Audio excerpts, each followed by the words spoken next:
राम राम। लोकमानस में लंबे समय से यह धारणा है कि सुस्ती सबसे बड़ा विकार है। एक सुस्त व्यक्ति, आलसी प्रकृति का व्यक्ति सदियों उसी में मशगूल रहता है और कदाचित उसी में आनंद का अनुभव करता है। किंतु सामाजिक जीवन में अहंकार को सबसे अधिक या सबसे बड़ा विकार समझा जाता है। अहंकार न केवल स्वयं को नष्ट करता है, बल्कि वह जिस वातावरण में, जिस समाज में होता है, उसको भी बहुत अधिक क्षति पहुंचाता है और जहाँ भी उसकी ध्वनि जाती है उन सब पर किसी न किसी रूप में उसका गलत प्रभाव पड़ता है। अहंकार से मुक्ति के लिए बहुत सारे उपाय हमारे धर्म ग्रंथों में बताए गए हैं।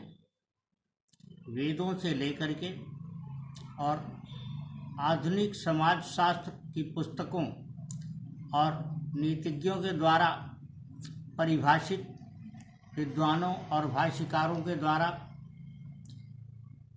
प्रचारित जो भी ग्रंथ हैं, पुस्तकें हैं, सामाजिक साहित्य हैं, उनमें अहंकार और उससे मुक्ति की बहुत बड़ी बातें कही गई हैं, बहुत सारी बातें कही गई हैं। किंतु मैंने पाया है कि अहंकार से मुक्ति का सबसे अच्छा उपाय है दूसरों को सम्मान देना और दूसरों के प्रति कृतज्ञ होना। किसी भी व्यक्ति से किसी भी प्रकार का हमारा संपर्क हो, हम सबसे पहले अगर उसको सम्मान देते हैं, करते हैं, तो हमारे अहंकार की समाप्ति के लिए पहला संकेत या पहला लक्षण जो शुभ कहा जा सकता है वही होता है।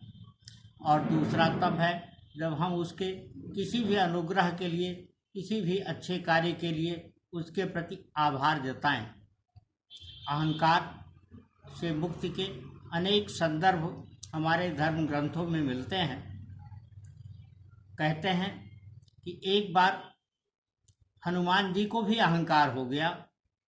उन हनुमान जी को, जिनको जब भगवान श्री राम ने गले लगाया, रघुपति कीन्ही बहुत बड़ाई, तुम मम प्रिय भरतहि संभाई।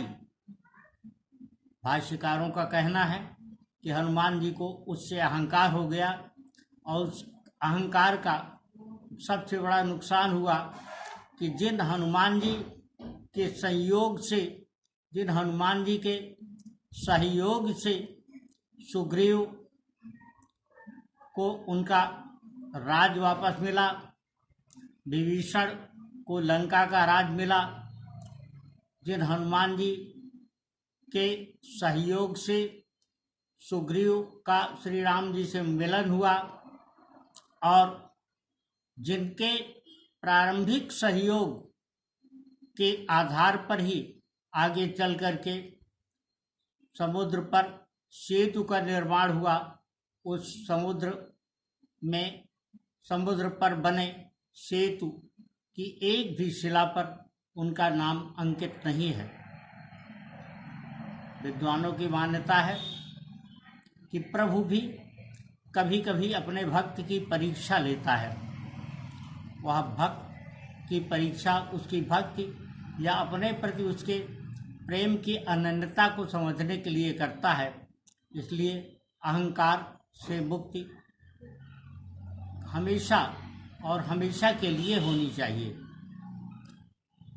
रघुपति कीन्ही बहुत बड़ाई, तुम मम प्रिय भरतहि संभाई। इसका अभिप्राय चाहे जो कुछ भी रहा हो, लेकिन स्नेह को स्थायी आधार देने के लिए ही श्री राम जी ने हनुमान जी की प्रशंसा की थी। तुलसीदास जी ने लिखा है कि शुद्र नदी भरी चली उतराई, जस थोड़े धन खल बउराई। आजकल हम देखते हैं हमारे सामाजिक जीवन में बहुत सारे लोग इस प्रकार के होते हैं जो थोड़ी थोड़ी बातों के लिए, अपने थोड़े थोड़े हासिलात के लिए, थोड़ी थोड़ी उपलब्धियों के लिए, छोटी छोटी उपलब्धियों के लिए और अपनी छोटी छोटी कथित विजयों के लिए अपने मन में अहंकार भर लेते हैं, गोया वह सदियों के लिए यहीं पर स्थिर रहेंगे। अहंकार से मुक्ति के लिए अनेक बातें, अनेक संदर्भ हैं, लेकिन हमें किसी भी प्रकार से, किसी भी स्थिति के लिए अपने अहंकार से मुक्त होना चाहिए। और अहंकार से मुक्ति का एक प्रमुख लक्षण है वह ये कि जब भी हमारे समक्ष किसी भी प्रकार की कोई सद्ज्ञान की बात हो, कोई भी अच्छी बात, कोई भी अच्छा संदर्भ हमारे सामने कोई प्रस्तुत करे, उकेरे, हमें उसे समझने की कोशिश करनी चाहिए। किसी की बात को सुनना समझने की पहली प्रक्रिया है। जब हम किसी की बात को सुनेंगे नहीं बखूबी तो उसको समझ नहीं सकते हैं और उसके अभिप्राय या प्रयोजन को जान पाने में भी कदाचित असफल होंगे। इसलिए यह बहुत आवश्यक है कि अहंकार से मुक्ति लेते हुए हम इस बात का हमेशा ध्यान रखें कि हम दूसरों के प्रति सम्मान का भाव रखें, दूसरों के प्रति आभार का भाव रखें और इससे हमें अपने जीवन में बहुत सारी प्रेरणाएं तो मिलती ही हैं। एक कहावत है कि अध जल गगरी छलकत जाए। इसका आशय अपने आप स्पष्ट है कि जिस गगरी में थोड़ा जल भरा रहता है वह अमूमन छलकती हुई रहती है, इसलिए कि उसका स्वभाव अस्थिर हो जाता है। इसी प्रकार से कम ज्ञान बुद्धि वाले लोग, विवेकहीन लोग हमेशा बहुत थोड़ी थोड़ी उपलब्धियों पर, बहुत छोटी छोटी उपलब्धियों पर अहंकार पाल लेते हैं और अहंकार इस प्रकार का हो जाता है कि उनका ज्ञान कोश उसे वह पूर्ण समझ लेते हैं। हमेशा उसी कोश में कुछ रखा जा सकता है जो खाली हो। पात्र जब खाली होगा तभी उसमें कोई सामग्री डाली जा सकती है, अन्यथा उसमें किसी भी सामग्री का कभी स्थान नहीं बन सकता है जो अतिरिक्त रूप में आए। अगर गिलास या कोई बोतल या कोई भी जलपात्र भरा हुआ हो तो हम कभी उसमें और कोई भी चीज़ नहीं डाल सकते, किंतु अगर वह खाली रहेगा तभी हम उसमें किसी भी प्रकार के पात्र में कोई चीज़ रख सकते हैं। यही बात हमारे दिमाग में स्थिर ज्ञान कोश की होती है। ज्ञान कोश में हम जितनी भी ज्ञान की बातें डालती जाएं वह उतना ही बढ़ता जाता है। ज्ञान कोश के अतिरिक्त संसार में ऐसा कोई भी पात्र नहीं है जिसकी आज की स्थिति में हम इस रूप में व्याख्या कर सके या समझ सके कि उसमें लगातार भरते जाइए और वह कभी अपूर्ण रहेगा।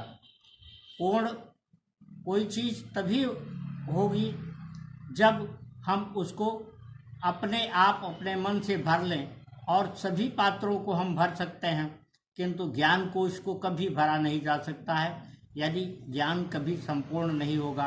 अंग्रेजी में एक सुप्रसिद्ध कहावत भी है जो इस प्रकार है कि no anybody is perfect, who is perfect he is not man, he is only God. इसका अभिप्राय यह है कि कोई व्यक्ति, कोई मनुष्य कभी पूर्ण नहीं होता है, जो पूर्ण होता है वह केवल ईश्वर है। कोई मनुष्य कभी पूर्ण नहीं हो सकता है। इसलिए ज्ञान के कोश को सदियों भरते रहने का यत्न रखना चाहिए और हमें कभी यह मान करके नहीं चलना चाहिए या नहीं मान लेना चाहिए कि हमें किसी भी प्रकार की कोई आवश्यकता ज्ञान के रूप में नहीं रह गई, जानकारी के रूप में नहीं रह गई। हमारे पास जानकारियाँ जो भी आती हैं उन पर भी पहली ही दृष्टि में विश्वास नहीं कर लेना चाहिए, बल्कि उन जानकारियों का सत्यापन भी करने की कोशिश करनी चाहिए। उनकी प्रामाणिकता के उपरांत ही उसे हमें अपने ज्ञान कोश में रखना चाहिए, क्योंकि ज्ञान कोश में रखी हुई कोई भी बात उसी में स्थिर नहीं रखी जा सकती, नहीं रख सकते हैं। ऐसी स्थिति में यह आवश्यक है और स्वभावतः यह होता भी है कि मनुष्य उसको जो ज्ञान कोश में होता है उसको निकालता रहता है, इसीलिए ज्ञान कोश सदियों अपूर्ण रहता है। इसलिए यह ध्यान में रखे जाने की आवश्यकता है कि हम ज्ञान कोश को कभी अपने अहंकार से ढक्कन लेप करके इस प्रकार से न रखें कि उसमें और कुछ भी रखा ना जा सके। इस संबंध में श्रीमद् भगवद गीता के एक श्लोक का मैं उदाहरण अवश्य देना चाहूँगा और उसके लिए हमने आज उसको आप सब के लिए विशेष रूप से संजो करके रखा है।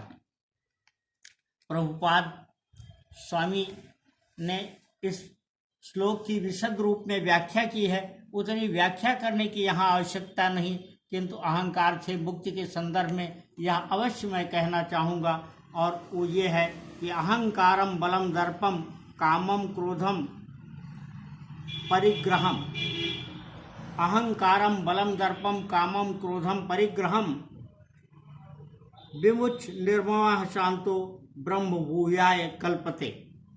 इसका अभिप्राय यह है कि हम जब काम, क्रोध, घमंड, दर्प और अहंकार से मुक्त होकर के, इससे परिग्रह से मुक्ति पा करके सचेष्ट होंगे, तभी परमात्मा को प्राप्त करेंगे और परमात्मा के प्राप्ति के उपरांत हमें सब कुछ हासिल हो जाएगा। यह परम विश्वास रख करके चलें। राम राम।